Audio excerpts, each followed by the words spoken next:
The great ocean of night that separates the stars is an entity unto itself. It is not merely empty, but a silence so profound it is a physical weight, a pressure that can crush civilizations. In this void, worlds die alone. A distress call becomes a scream, unheard a plea for aid becomes a ghost's whisper, lost in the immeasurable, indifferent dark. For 10,000 years, the Imperium of man has clung to existence, a scattered handful of 1,000,000 jewels on black velvet, each one a potential tomb. Every world is an island, and the tide of Xenos horror, heretical ambition, and cosmic decay is ever rising. Isolation is not a state of being. It is a death sentence. Yet mankind endures. It endures not through hope, for hope is the first step on the road to disappointment. It endures not through mercy, for mercy is the luxury of those who are not at war. It endures through brutal necessity, through grim and terrible calculus. The single thread holding this fraying tapestry together is communication. The ability to warn of an invasion, to request reinforcements, to transmit a tithe report, to share a sliver of knowledge across a gulf of 1,000 light years. This is the lifeblood of the Imperium. And the vessels for this lifeblood are the Adeptus Astra Telepathica. Their choir is the nervous system of a galactic empire. Their messengers, the Astropaths, are living lighthouses in that suffocating starless ocean. To the trillions of souls who live and die under the light of the God Emperor, the Astropath is a figure of awe and reverence, a miracle worker who can speak across the void. But this is a lie, a comforting fable told to children. The truth is a far more wretched thing. The very power that allows an Astropath to cast their thoughts into the heavens is the greatest curse known to humanity. The Psyche, a mutant, an aberration, a soul whose very presence thins the veil between reality and the Empyrean, the roiling sea of souls. This alternate dimension, the source of all psychic power, is not a tranquil reservoir of energy. It is a hellscape of raw emotion and predatory consciousness, home to demonic entities that hunger for the souls of mankind. An untrained psyche is an open wound, an unwitting gateway for damnation to pour into the material universe. Herein lies the Imperium's cruelest paradox. The poison is the only antidote. The greatest threat to humanity's continued existence is also its only salvation. Left unchecked, a psyche will invariably bring ruin upon their world. But gathered, controlled, and sanctioned, their power can be harnessed. This is the sacred, terrible duty of the Adeptus Astra Telepathica. They do not nurture this psychic gift. They chain it, brand it, and break it. They take the raw, volatile, and infinitely dangerous potential of a human psyche and subject it to the one force in the galaxy, potent enough to cauterize the taint of the warp, the blinding psychic might of the Emperor of mankind himself. This is achieved through a process known not as a blessing or an anointment or a coronation. It is known as the soul binding. It is not a ritual of empowerment, but of purification through immense, soul-destroying pain. It is a merciless burning that scours the psyche's mind, their personality, their very essence, leaving behind a scorched, hardened husk, a spiritual remnant strong enough to peer into the warp without being instantly consumed. It is the forging of a tool, not the elevation of a soul. What remains is no longer truly human. It is an astropath, a being forever blind to the material world, but cursed to see the terrors that lie beyond. This is the story of that damnation. The story of a voice being forged in the fires of a dying god, a voice destined to echo in the dark, purchased with the ultimate sacrifice. Before the fear, there was wonder. Kalen lived on Agraphon 7, a world of furrowed soil and endless skies, where the rhythm of life was dictated by the long, slow seasons of the harvest.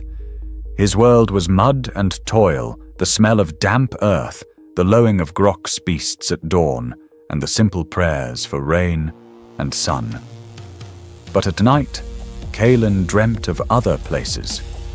He dreamt of cities that scraped strange alien heavens, and of silver ships that sang as they plied the void. He would hear whispers on the edge of sleep, fragments of conversations in languages he did not know, melodies played on instruments he could not name. To the young boy, they were simply vivid dreams, secrets the night wind shared only with him. He would sometimes try to explain them to his mother, speaking of the woman with a face like cracked porcelain, who wept tears of oil, or the star that screamed. She would simply hush him, a flicker of unease in her eyes, and tell him not to speak of such foolish, idle things. The wonder curdled into terror on a sweltering market day. He was small for his age, an easy target for the older, bigger children of the settlement. They had cornered him behind the hydroponics, shed their taunts, like stones, their shoves rocking him back on his heels. They called him Dream Sprite and Whisper Wit, mocking the strange things he sometimes muttered in his sleep. Kalen squeezed his eyes shut, his hands clenched, a hot knot of shame and rage tightening in his stomach. He wanted them to stop. He wanted them to go away. He wanted the world to just be quiet. And for a moment it was. A wave of silent cold radiated from him, a frost that had no place in the oppressive afternoon heat. The air grew still. The jeering laughter of the bullies died in their throats. The patch of hardy grox grass at their feet withered instantly, the green life within it collapsing, as if touched by a century of winter, turning to brittle grey husks. A nearby stack of plasteel canisters groaned, and a thick pane of reinforced glass on the shed window shivered and then bloomed with a spiderweb of cracks, a sharp snapping sound that cut through the sudden silence. The bullies stared, their faces pale, with a primal fear that went deeper than a simple childhood scuffle. Then they scattered, screaming a single word that would seal Kalen's fate witch. He ran home, his heart hammering against his ribs, but the word had run faster. He found his father standing by the hearth, his face grim, his knuckles white around the handle of a wood axe he held not like a tool, but a weapon. His mother stood behind him, her hand pressed to her mouth, her eyes wide not with concern, but with a holy terror. The warmth of their small home was gone, replaced by the same chill he had felt behind the shed. They did not see their son stumbling and breathless with fear. They saw a contamination, a taint, a walking damnation that had taken root under their own roof. There was no embrace, no comfort. The superstitions and catechisms of the Imperial Creed drilled into them since birth had smothered all familial love. That night his father locked him in the cellar. Kalen could hear their low, frantic whispers from above, and the sound of his father speaking with the local enforcer. He didn't understand all the words, but he understood the tone. It was the tone one used to describe vermin or a blight to be purged. He had not been protected, he had been reported. In the cold dark of the cellar, listening to the footsteps of the authority he was told would always protect the righteous Kalen finally understood. The gift he thought was a secret wonder was in fact a terminal disease. They came before dawn, not with the subtlety of hunters, but with the brutal certainty of reclaimers. The local enforcers, their faces hidden behind grim steel visors, battered down the cellar door. Rough hands hauled Kalen from the darkness into the grey morning light. He saw his parents standing by the doorway of their home, huddled together, their faces turned away as if looking upon him would invite damnation. They offered no word of comfort, no plea for mercy. Their silence was his final sentence. He was shackled, his wrists raw against the cold iron, and thrown into the back of an armored carrier. There were no questions, no explanations, only the cold, hard reality of his new status. He was no longer a boy. He was cargo. He was a dangerous object, a piece of human contraband to be secured and transported with maximum prejudice. The carrier took him to a makeshift landing field, where a vessel of nightmarish scale squatted against the sky, blotting out the stars. It was a block of void black metal devoid of windows or markings, a tomb that flew. This was one of the legendary black ships of the Adeptus Astra Telepathica, the silent, feared harvesters of the Imperium's psychic tithe. Inside, the last vestiges of Kaelin's old world were violently erased. He was herded down echoing corridors into a hold so vast it felt like a cavern. And it was full. Thousands of other psychers of all ages and from 100 different worlds were crammed into the cavernous space. The air was thick with the stench of unwashed bodies, of terror, of utter despair. A constant, terrible symphony filled the hold, the sound of weeping that had lost all hope, of screams that had become hoarse whispers, of muttered prayers to an emperor who seemed deaf to their suffering. Kaelin was just one more voice in a choir of the damned, a single drop in an ocean of misery. Days blurred into a meaningless cycle of darkness, punctuated by meager rations of tasteless nutrient paste. But the true torment was yet to come. The wardens of this floating hell were not men. They were tall, armored figures in bronze and gold, their movements silent and fluid. The Sisters of Silence, Null Maidens. Kaelin felt their approach before he saw them. It began as a cold spot in his soul, a sudden horrifying emptiness. The whispers in his mind, the constant low thrum of his own psychic potential, vanished. It was not a gentle silencing, but a violent amputation. A psychic void radiated from the women, an anti-presence that crushed the very essence of a psyker. As one of them passed his section of the hold, the pressure became an excruciating physical pain. It felt as if his skull was being squeezed in a vice, as if his soul was being ground into dust. He saw hardened men twice his size collapse, screaming and clawing at their own faces as the null field passed over them. Kaelin curled into a ball, whimpering his entire being, recoiling from the soul-blighting emptiness. This was his first lesson aboard the Black Ship. There were things in the galaxy far worse than the terrors of the warp. There was also the absolute, agonizing absence of it. The journey in the starless hold ended as abruptly as it began. A shudder ran through the ship, followed by the grinding of immense gears. Light, the first true light Kaelin had seen in what felt like a lifetime, stabbed into the darkness as colossal ramps lowered. It was not the warm golden light of his home world's sun. It was a harsh chemical yellow filtered through a permanent shroud of smog and pollution. Herded out into the open, Kaelin looked up and felt a wave of vertigo. There was no sky, only a dense canopy of Gothic spires, industrial archways, and titanic statuary that clawed at a ceiling of perpetual twilight.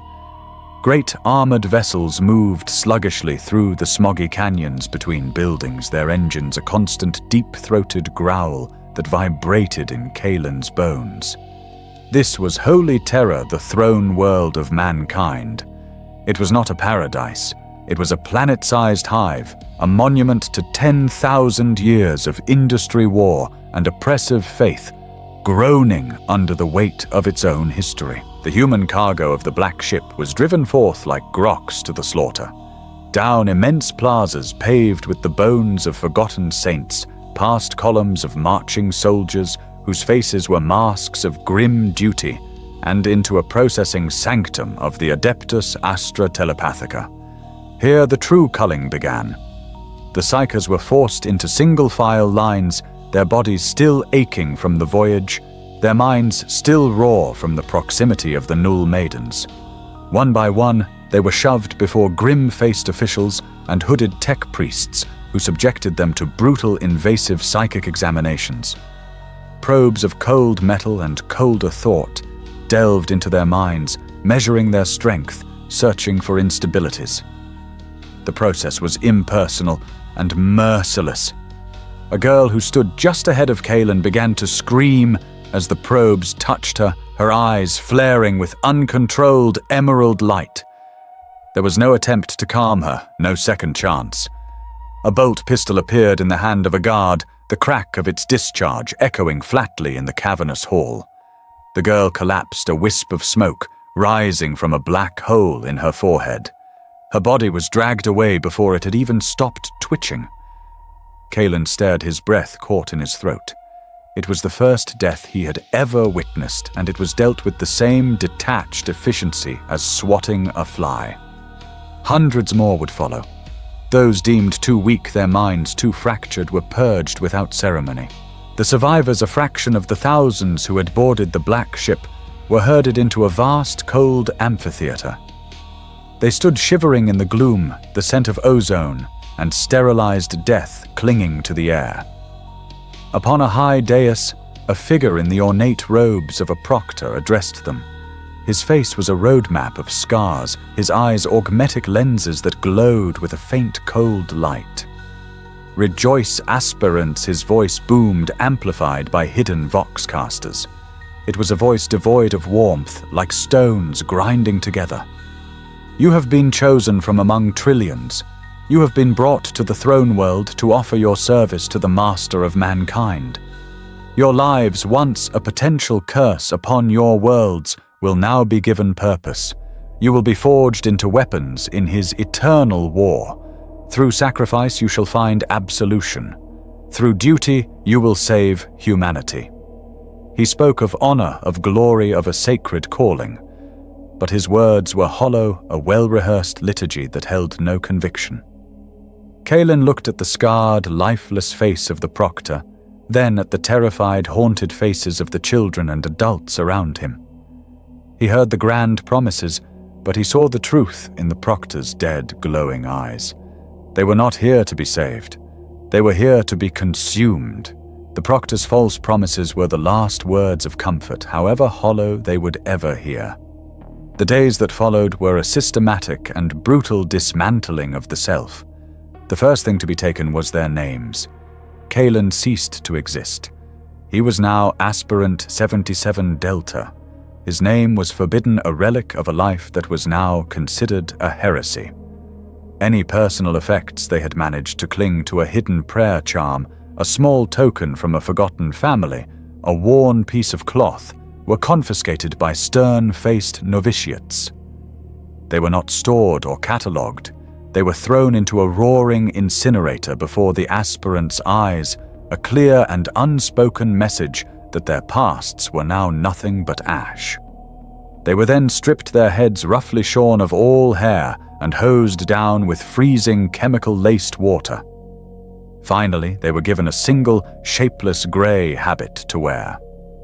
Looking at his reflection in a polished steel wall, 77 Delta saw not a boy from Agraphon 7th, but a stranger, a numbered, shorn, and anonymous component in a vast, uncaring machine. Hundreds of identical reflections stared back at him, their faces pale and lost.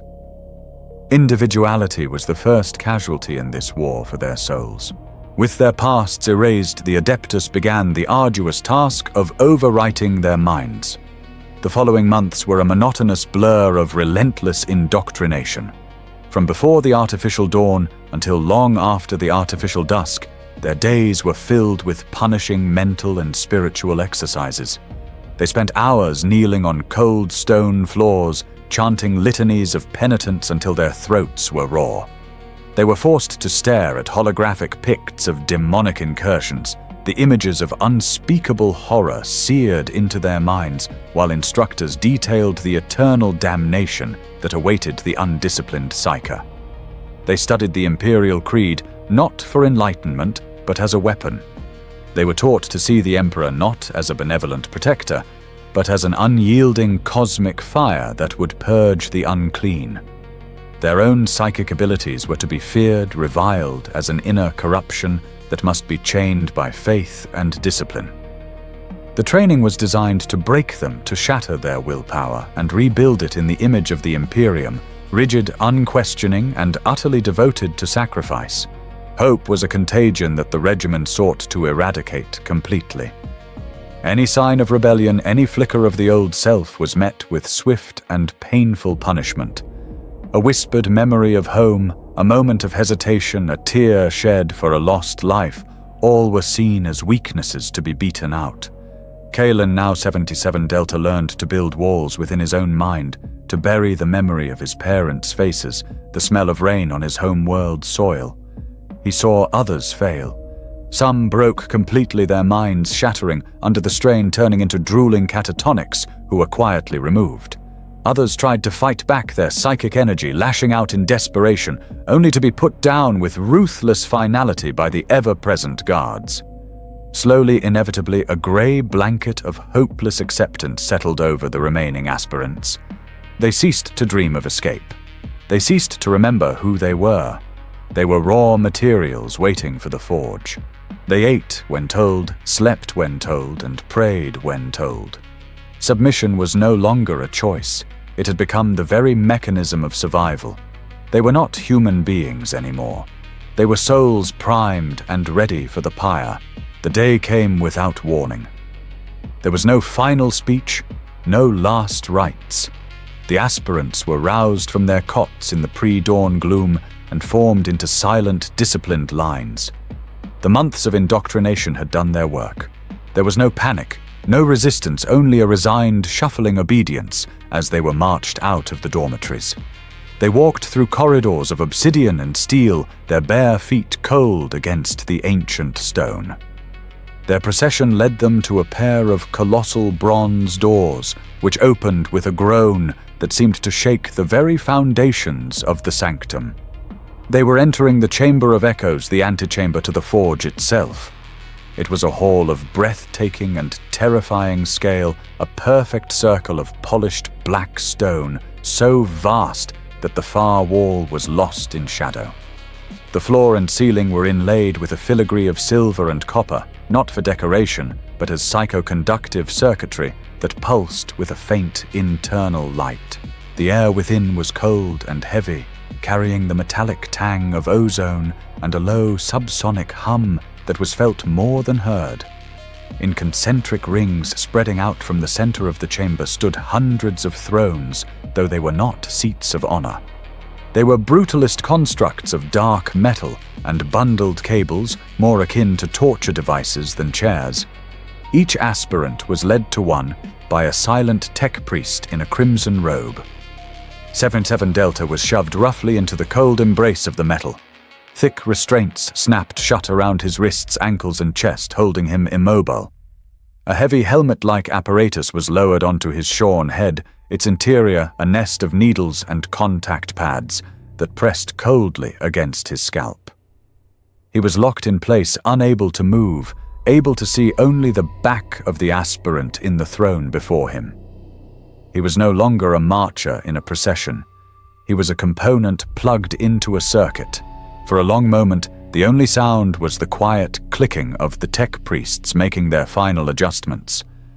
Then the hum intensified. It rose in pitch, vibrating through 77 Delta's teeth and bones, becoming a resonant, all-encompassing tone.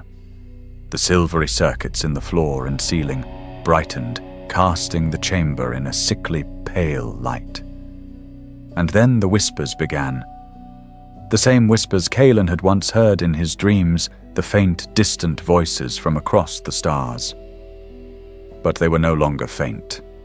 They were here in the chamber in his head. 100, then 1,000, then a torrent of countless voices flooded his mind.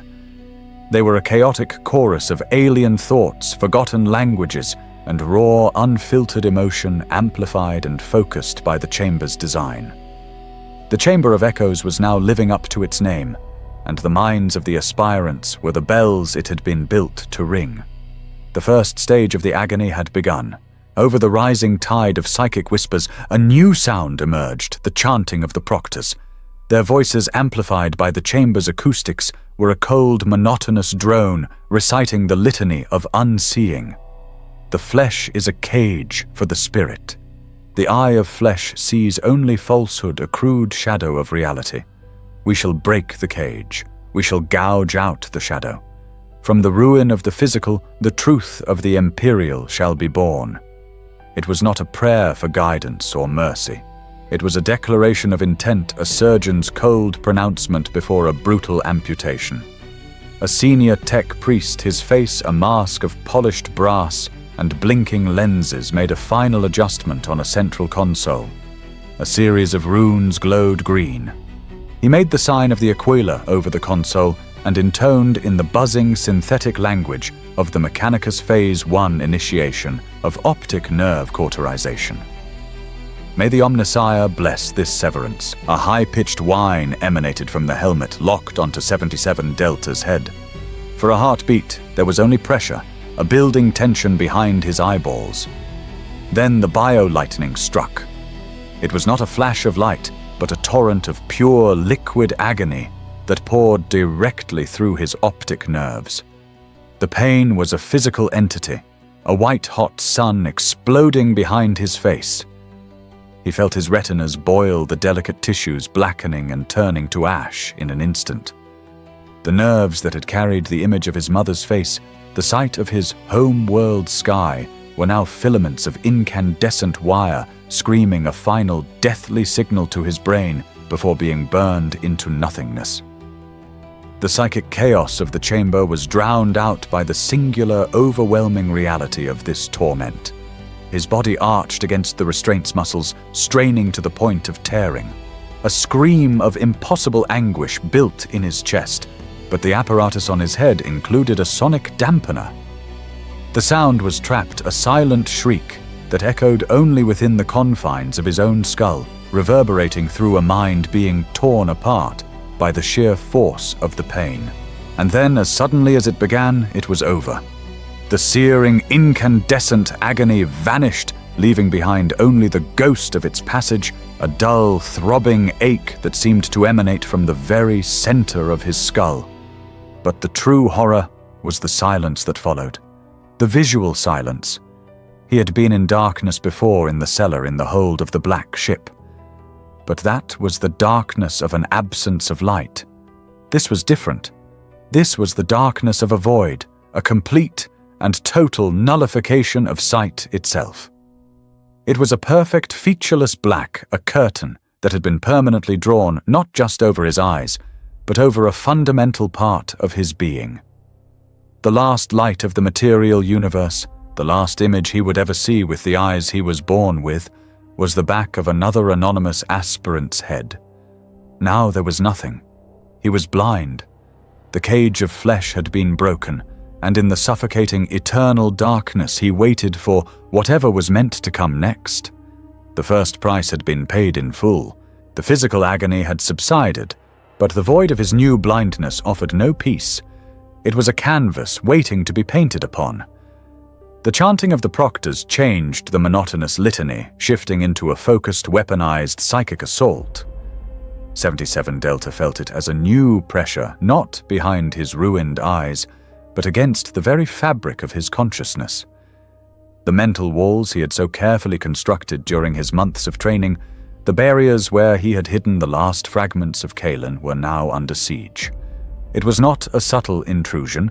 It was the psychic equivalent of a battering ram, a focused wave of overwhelming willpower from the proctors designed to shatter his mental fortitude. Memories he had buried deep were violently exhumed and thrown to the forefront of his mind, the taste of his first harvest fruit, the terror in his mother's eyes, the cold click of the shackles on his wrists. Every fear, every secret shame, every sliver of defiance was laid bare, exposed to the cold, judgmental gaze of his tormentors. The process was a brutal violation, a complete stripping away of his inner world, leaving his mind raw, defenseless, and wide open. His personal agony was then drowned in a deluge of shared experience. As his mental barriers crumbled, the apparatus on his head flared with a new energy, and his consciousness was forcibly plunged into a raging river of thought. He was no longer a single isolated mind. He was one with the hundreds of other aspirants in the chamber. He felt the phantom pain of a girl from a hive world, remembering a broken arm, tasted the bitter synthale a boy from a forge world had stolen once, and was choked by the terror of a dozen different captures on a dozen different planets. He was drowning in their memories, their sorrows, their fleeting, dying hopes. There was no privacy, No self, only a chaotic screaming gestalt of shared suffering. The individual I dissolved replaced by a terrifying we. He was everyone and no one, a single nerve ending in a colossal organism of pain. His own consciousness, a barely audible scream in a hurricane of other voices. This raw, exposed mass of psychic energy, amplified and broadcast by the chamber's machinery, did not go unnoticed. Like a beacon of light in the deepest ocean, it attracted the attention of the things that swam in the abyss. From the chaotic noise of the shared consciousness, new whispers began to coalesce. They were different from the random psychic echoes. They were ancient, intelligent, and seductive. They slithered into the cracks of 77 Delta's broken mind, speaking not to the mass, but to him. "It does not have to be this way," one voice hissed, smooth as oiled silk. "They hurt you. They took your eyes. Let us give you new ones, eyes that can see the truth of the galaxy." Another voice, sounding like his own father, promised freedom. "They betrayed you, all of them, but we can give you the power to make them pay, the power to burn it all down." The promises were hooks baited with his own pain and resentment. For the first time, a choice presented itself. He could cling to the Emperor's harsh, burning light as he had been taught, or he could surrender to the comforting, cool darkness that promised an end to his suffering. This was the first true test of the soul binding to be laid bare before the abyss and not fall in. He fought back. Clinging to the harsh, repetitive lessons of his indoctrination, even 7 Delta pushed the seductive whispers away. He focused on the litanies of hatred, the catechisms of duty, the image of a burning, unforgiving emperor. It was a fragile shield, but for now it held. As if sensing his momentary victory, the machine changed its function. A new channel was opened, and the river of consciousness he was drowning in became a galactic ocean. The psychic noise of the aspirants in the room was subsumed by a far greater, far older chorus. He had been connected to the choir, the great telepathic network of every sanctioned astropath in the Imperium. 1,000, 10,000, 100,000 voices crashed into his mind simultaneously. It was a symphony of pure madness. Urgent strategic commands from Segmentum Solar overlapped with the desperate prayers of a navigator lost in a warp storm near the eastern fringe. The grocery list of a lonely astropath on a forgotten orbital station mingled with the silent, unending scream of another, witnessing a world being devoured. It was the frantic, chaotic, and perpetual dialogue of a species at war, a constant, unbearable tide of thought that threatened to erode the last pebble of his identity.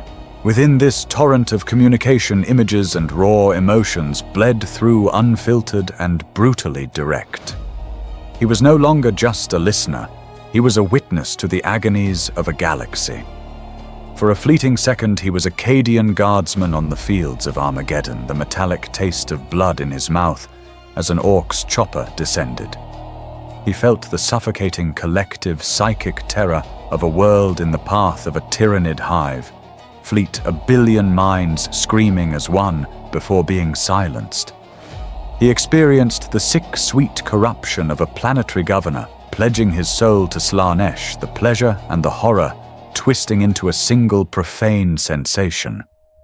He saw fleets burning in the void cities, turned to radioactive glass, and rebellions crushed with merciless, indifferent force.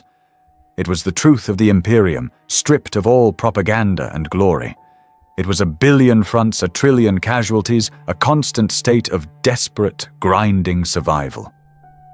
The burden of this knowledge, the sheer crushing weight of a galaxy's worth of suffering, pressed down on him, threatening to pulverize his sanity into fine dust. And amongst the voices of the living, there were other sounds, faint yet persistent like the psychic resonance of a wound that never heals. They were the echoes of the failed, the aspirants from years past who had reached this stage and broken, those who had succumbed to the whispers of the warp or whose minds had simply shattered under the strain. Their souls had not been granted the mercy of oblivion. They were trapped, imprinted upon the network, as eternal screams of failure and regret. 77 Delta could feel them, shards of insanity that drifted in the telepathic currents, gibbering warnings and weeping for a release that would never come. They were ghosts in the machine, a permanent testament to the price of weakness. He was now seeing his own potential fate, not just death, not just madness, but an eternity as a screaming, broken echo, a footnote in the bloody history of the soul binding. The path to survival was narrowing to a razor's edge. Just as his sanity was about to fray and disintegrate under the crushing weight of the galaxy, a new presence made itself known. It was not a whisper, nor was it part of the choir's chaotic symphony. It was a sudden absolute shift in the entire psychic landscape, as if a sun had just ignited in the center of the chamber. All other sounds, the choir, the whispers from the abyss, the echoes of the damned, vanished, blasted into silence by a power so immense, so ancient, that it defied comprehension. It was a psychic pressure that dwarfed everything he had experienced 1 billion times over. It was a consciousness of pure, incandescent light, a roaring bonfire of will that had burned for 10,000 years. It was a gaze that transcended space, a sliver of the monumental, agonizing consciousness of the Emperor of mankind, channeled from the golden throne deep beneath the Imperial palace and focused into this very room, into the minds of every aspirant. The feeble psychic wards of the chamber groaned under the strain. The very air seemed to turn to superheated plasma. 77 Delta was no longer a consciousness adrift in a sea of voices. He was a single atom floating before a supernova. This was not a force of salvation. It did not come to comfort or protect. It came to judge. The light of the Emperor was a purifying fire, and it swept through 77 Delta's mind with the force of a solar flare, seeking any and all imperfection. It found the lingering terror of the boy Kalen and burned it. It found the bitter resentment of the aspirant 77 Delta and incinerated it. It found the subtle hooks of the warp entities that had whispered to him and cauterized them with holy flame, eliciting a faint psychic shriek of agony from the void. Every memory, every thought, every last shred of his being was held up to this impossible, unwavering light and judged. The process was an agony beyond all others, a pain that was not of the body or even the mind, but of the soul itself. It was the pain of being flayed layer by layer by the will of a dying god. There was nowhere to hide, no defense to be mounted against a power that held galaxies in its grip. In that terrible, clarifying fire, 77 Delta understood the final truth of the soul binding. He could not fight this. He could not endure it. He could not resist it. To attempt to shield any part of himself, his name, his will, his ambition, his very sense of self, was to define it as an impurity. And all impurities were being burned away. Any resistance, any clinging to the ego would be met with total annihilation, his soul not just scoured, but erased from existence entirely. The ghosts in the choir were those who had failed this very test, those who had tried to hold on. The only path to survival was absolute, unconditional surrender. He had to offer his own soul to the pyre. In a final silent act of will, Kalen, the boy from Agraphon the Seven, the being known as 77 Delta, let go. He stopped fighting.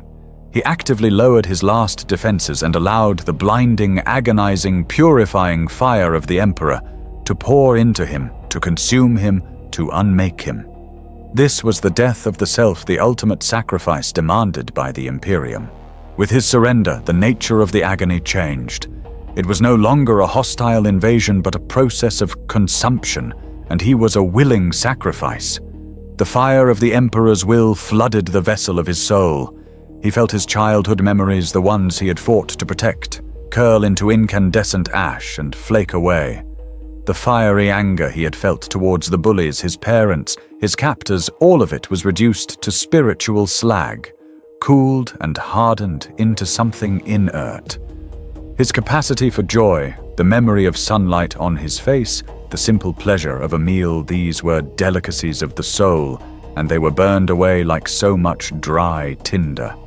Love, hate, ambition, fear. These were the volatile passions that made a soul vulnerable to the warp, and the Emperor's fire was an unmaking flame that tolerated no such weakness. He felt vast swathes of his personality, the very architecture of who he was, collapsing into cinders. The pain was absolute, a final all-consuming peak of torment that felt like an eternity. He was a star collapsing in on itself, burning its own substance for fuel in one final glorious and terrible conflagration. Then the fire receded. The overwhelming presence of the Emperor withdrew its purpose, served, leaving behind a profound and unnerving silence in its wake. The roaring inferno was gone, and in its place was a vast, hollow quiet. The new being that was once 77 Delta, that was once Kalen, assessed its new internal landscape. The passions were gone. There was no hatred for his tormentors, no love for his lost family. Hope, the most persistent and dangerous of human emotions, had been utterly extinguished. What remained was a core of hardened, tempered duty, an unbreakable sense of obligation to the Imperium he now served. And beneath that, a deep and abiding melancholy, a sorrow so vast and featureless, it was like a subterranean ocean. It was not the sharp pain of grief, but the dull, permanent ache of something irreplaceable, having been lost, a phantom limb of the soul that would ache for the rest of his existence. He was not left entirely empty. In the very center of his being, where the fire had burned hottest, a single tiny spark of that cosmic flame remained. A sliver of the Emperor's will had been permanently imprinted upon the remnant of his soul. It was a psychic brand, a mark of ownership that shone with a cold, unwavering light in his new inner darkness. This was the gift and the curse of the soul binding. This mark would be his shield, a ward against the seductions of the warp and the talons of demons, forever marking him as a creature of the Emperor. But it was also his chain, a leash that tied his will forever to the Golden Throne. He was no longer a wild, dangerous variable. He was a sanctioned instrument, his soul reforged, hollowed out, and branded for a single terrible purpose. The cleansing was complete. The psychic hum of the chamber began to recede. The immense energies that had been channeled into the aspirants were now being drawn back, the circuit slowly and carefully being closed. The soul-forged remnant that was Kalen felt his consciousness stabilizing, solidifying around the new hard core within him. The chaotic connection to the galactic choir faded, the thousands of voices receding into a distant background static. His mind no longer felt like a raw, open wound exposed to the horrors of the void. Instead, it felt sealed. But it was not the clumsy, fearful seal of his old mental barriers. This was something new. His consciousness had been reforged from a gaping doorway into a finely tuned lens designed to focus psychic energy with precision and control. The volatile, untamed power he once possessed had been chained, channeled, and aimed. The binding was complete. In the silent, featureless black of his physical blindness, a new sensation stirred. It was not a memory nor an emotion, but a perception. Hesitantly, he reached out with his new, disciplined mind, not projecting a thought, but simply looking. And for the first time in the utter darkness he saw. He did not see with eyes of flesh, but with the witch sight, the conjoined gift and curse of his station. The world was no longer a place of light, shadow, and form. It was a tapestry of souls and psychic energy. He could see the proctors not as robed figures, but as tight, cold pinpricks of disciplined willpower, their auras a chilling pale blue. He could perceive the tech priests as complex webs of biological and mechanical energy, their souls intertwined with the spirits of the machines they served. The very walls of the chamber glowed with a faint residual light, the psychic imprint of the thousands of souls who had passed through this place. The universe had been irrevocably and forever altered. He had sacrificed his sight only to be given a vision far more terrifying and profound. He was an astropath. The click of the restraints opening was the loudest sound in Kaelin's new world. The helmet was lifted from his head. Hands which he perceived as the calm grey auras of servitors pulled him from the throne. His legs gave way immediately, the physical and spiritual ordeal having left him utterly spent. He collapsed not into darkness but into a swirling chaos of psychic energy as his new sight overwhelmed him. He was carried from the Chamber of Echoes and taken to a long, sterile hall that served as an infirmary. Laid on a hard cot, the overwhelming sensory input began to subside into a manageable, though still disorienting stream. The most prominent sensation was not the physical exhaustion or the dull ache in his skull, but the profound, cavernous emptiness within his soul. The silence after the scream. He was a vessel that had been emptied, scoured, and left to cool. The passions and fears that had defined his life were gone, and their absence was a constant, hollow presence. As he lay there, his strength slowly returning, he began to observe his surroundings with the witch sight. He was in a room with hundreds of other cots, each holding a survivor of the soul binding, or what was left of them. The cost of the ritual was laid bare. Many of the cots were occupied by still, silent forms whose auras had been completely extinguished. They were just dark shapes, voids in the psychic tapestry, their souls burned out entirely, leaving behind nothing but cooling flesh. Their bodies were blackened with trickles of blood having leaked from their now empty eye sockets. Others were alive, but perhaps wished they weren't. Kaelin could see their auras, fractured, chaotic tangles of discordant light, lashing out like wounded animals. He could hear their minds, not as coherent thoughts, but as a cacophony of shattered memories, nursery rhymes, and endless looping screams of pain. They babbled nonsense to the unseeing walls, their sanity a final unseen casualty of the Emperor's fire. He saw then that survival was not a simple binary of life and death. He had lived, yes, but he was one of the very few who had emerged with a mind still whole.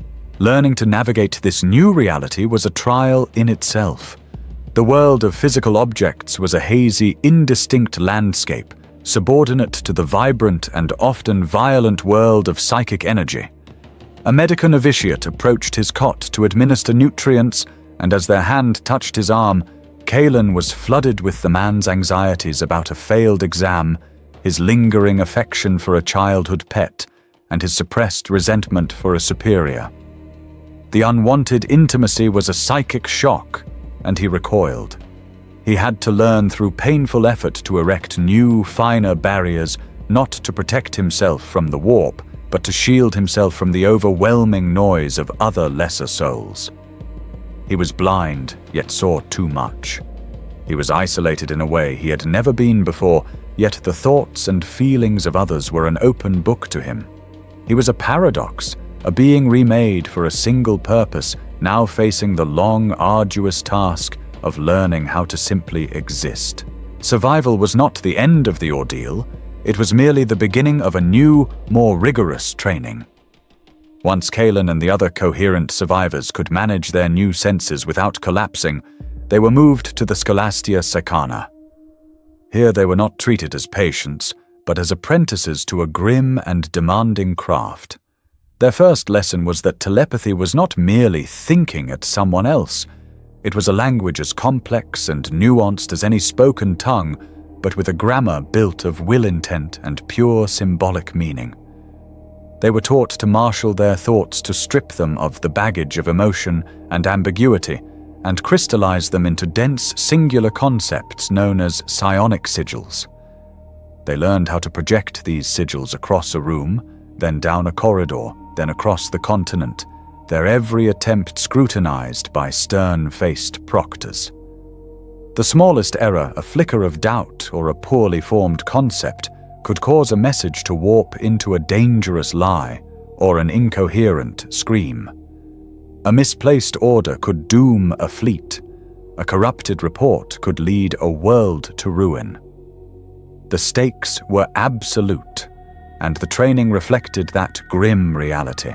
The discipline was as relentless as the indoctrination that had preceded the ritual. There was no room for compassion in the forging of a tool. A moment's lack of focus during a transmission exercise would earn the student a sharp psychic rap across the mind. From an instructor, a jolt of pure pain that served as a brutal corrective. Any emotional leakage, any hint of the old self bleeding into the purity of the message, was met with days of punishing meditation in isolation cells, forcing the student to confront and suppress the offending feeling. They were taught to view their remaining emotions not as a part of themselves, but as a potential contaminant, a flaw in the weapon's casing. The goal was to produce not a person who could communicate telepathically, but a living cog in the vast machine of Imperial communication, as reliable and unthinking as a voxcaster. Kalen learned to be cold, precise, and empty, a perfect conduit. His final test was his first interstellar transmission. He was brought to a shielded communication spire, his mind linked to a psionic amplifier that hummed with contained power. His target was an Astropath in orbit around Mars, a relatively short distance in galactic terms, but a terrifying gulf to cross. He was given a simple string of logistical data to transmit.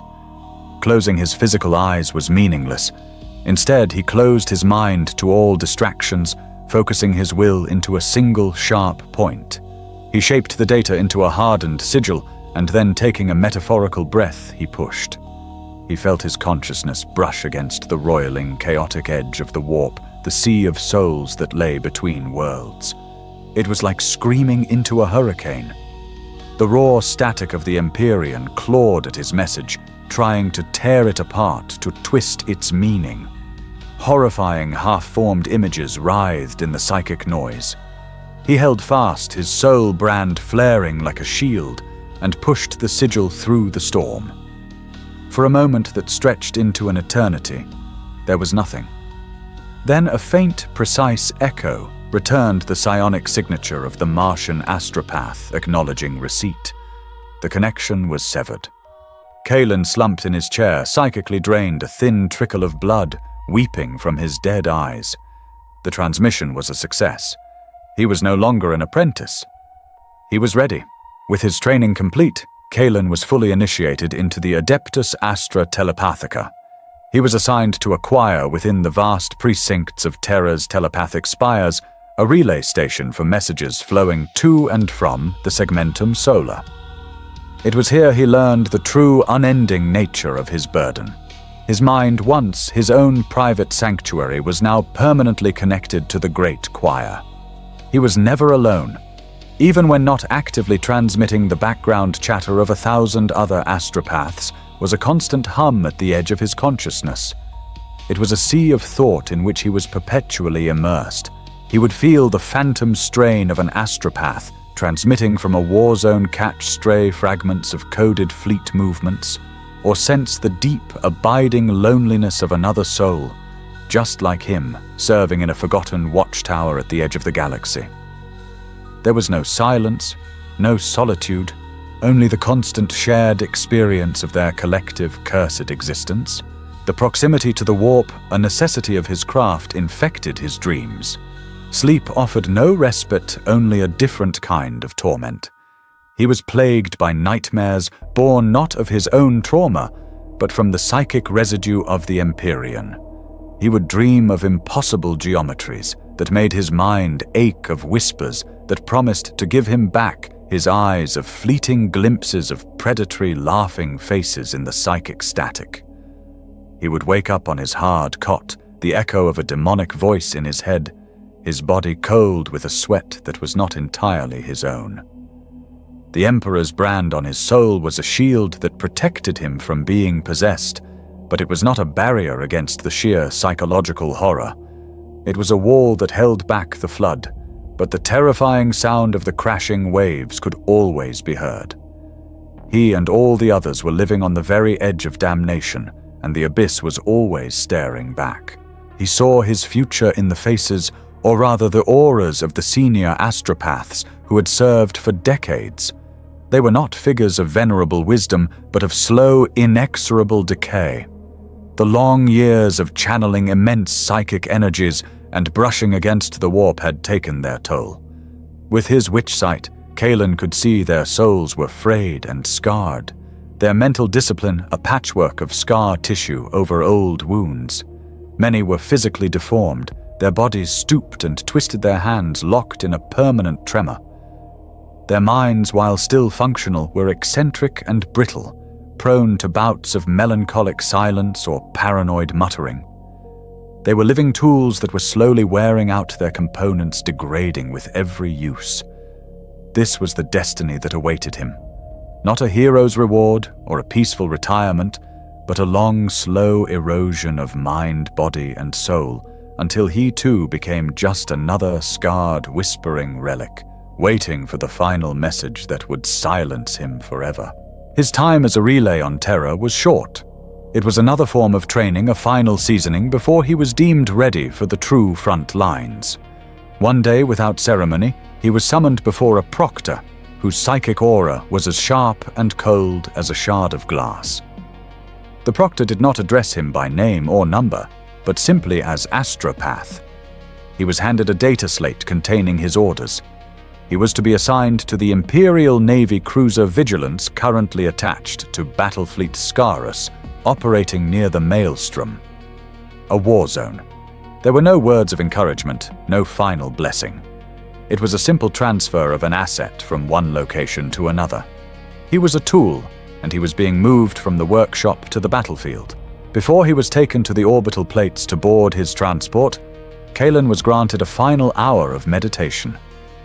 He stood in a high balcony of the telepathic spire, the toxic winds of terror whipping his grey habit around him.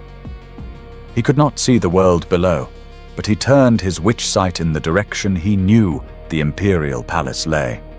He did not perceive a golden, shining monument to glory. He saw a psychic volcano, a blinding, soul-searing conflagration of unimaginable power and unending agony. It was not the aura of a benevolent father watching over his children.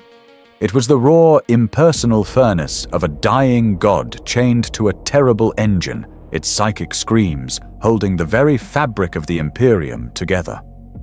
In that moment, he felt the profound and utter indifference of the machine he served. He was less than a single cell in its colossal, decaying body, and his sacrifice was as meaningless to it as a single drop of blood. Aboard the transport ship, in a small, dark cabin deep within the vessel's hull, Kalen sat on the edge of his cot. The vibration of the engines was a steady hum against the silence. His journey was complete. He had been taken from his home. He had lost his family. His name had been erased. His eyes had been burned out. His soul had been flayed, hollowed out, and branded. He had nothing left, but he was alive in a way. And in the grim darkness of the 41st millennium, to simply exist was a victory of sorts. His life would be one of pain, of isolation, of brushing constantly against horrors that would drive lesser men mad. He would be a voice in the dark, a living conduit for the desperate messages of a dying empire. He was no longer Kalen. He was an Astropath, a living sacrifice upon the altar of the Imperium. And as the ship slipped into the non-reality of the warp, heading towards a distant war, he accepted it. This was his purpose. This was his damnation. And so it is across the million worlds of the Imperium. A war is won, a rebellion is quashed, a world is warned of impending doom, all because of a message sent across the void. To the generals who move armies and the governors who rule planets, these messages are strategic assets, data points on a map. They are the lifeblood of the Imperium, the invisible thread that prevents humanity from collapsing into a million isolated, screaming pockets of despair. But this lifeblood is a poisoned chalice. and its delivery system is paved with the wreckage of human souls. Every single transmission, from the most mundane logistical report to the most urgent plea for aid, is a scream cast into the dark. And every scream is powered by the agony of a being like Kalen. Each word is purchased with a piece of a burned soul, each sentence paid for with a childhood memory turned to ash. The continued existence of mankind is bought on the credit of their unending torment. The Adeptus Astra Telepathica is the nervous system of this galactic empire, and the Astropaths are its living neurons. But it is a nervous system made entirely of scar tissue. Each one is a testament to the Imperium's most brutal calculus that the soul of an individual is worthless when weighed against the survival of the species. They are walking, breathing monuments to a necessary damnation. In their creation, the greatest threat to the Imperium, the Psyker, is transformed into its most vital tool. They are made blind to the material world, yet they are cursed to see the greater truths of the galaxy. The endless war, the cosmic horrors, and the unyielding, uncaring nature of the machine they serve. They are condemned to a life of utter isolation within their own minds, yet their consciousness is the very thing that binds the disparate worlds of humanity together. They are the silent lighthouses built upon foundations of pain, their beams fueled by the very essence of their sacrificed humanity. So see him then one last time. See Kalen the Astropath, nameless and faceless to the wider galaxy, sitting in a darkened, shielded chamber, deep within the warship Vigilance. Before him, a psychic amplifier hums, ready to receive his will. An order has come down, a command that must be relayed to a sister ship light years away, an order that will save 1 billion souls or condemn them. He closes his mind, reaches into the hollow space where his personality once resided, and marshals his will. He opens his consciousness to the void, preparing to scream a message of cold, hard data into the hurricane of the warp. A thin trickle of blood, like red tears, begins to weep from his scarred, empty eye sockets, a common physical symptom of the immense strain. He does not feel it. He feels nothing but the familiar ache of his soul and the crushing weight of his duty. He does not stop. He cannot stop. For in the grim darkness of the far future, there is no peace. There is no respite. There is only the war and the endless, silent echoes of those who have sacrificed everything to fight it.